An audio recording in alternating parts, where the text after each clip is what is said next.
আসসালামু আলাইকুম ওয়া রাহমাতুল্লাহি ওয়া বারাকাতুহু।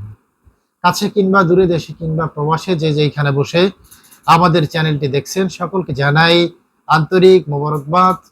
আজকের বিষয়টা হলো, যদি কোনো স্বপ্নদ্রষ্টা কোনো মানুষ স্বপ্নে দেখে কেউ তার সাথে ঈর্ষা করতেছে বা ঈর্ষান্বিত হচ্ছে, এমনটা যদি স্বপ্নে দেখে, সেই স্বপ্নের ব্যাখ্যা হবে যে অচিরেই আপনার আহ, মানে কর্মদক্ষতা বৃদ্ধি পাবে এবং কর্মর দিকে মনোযোগী হবেন।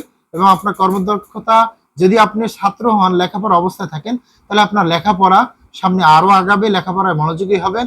আর যদি আপনি কর্মজীবনে ব্যস্ততা থাকেন, তাহলে আপনার সেই কর্ম ভালো হবে এবং কর্মজীবন আপনার কর্মতা আরো বাড়বে এবং কর্মক্ষমতা হেকমত আরো বেড়ে যাবে। আলহামদুলিল্লাহ।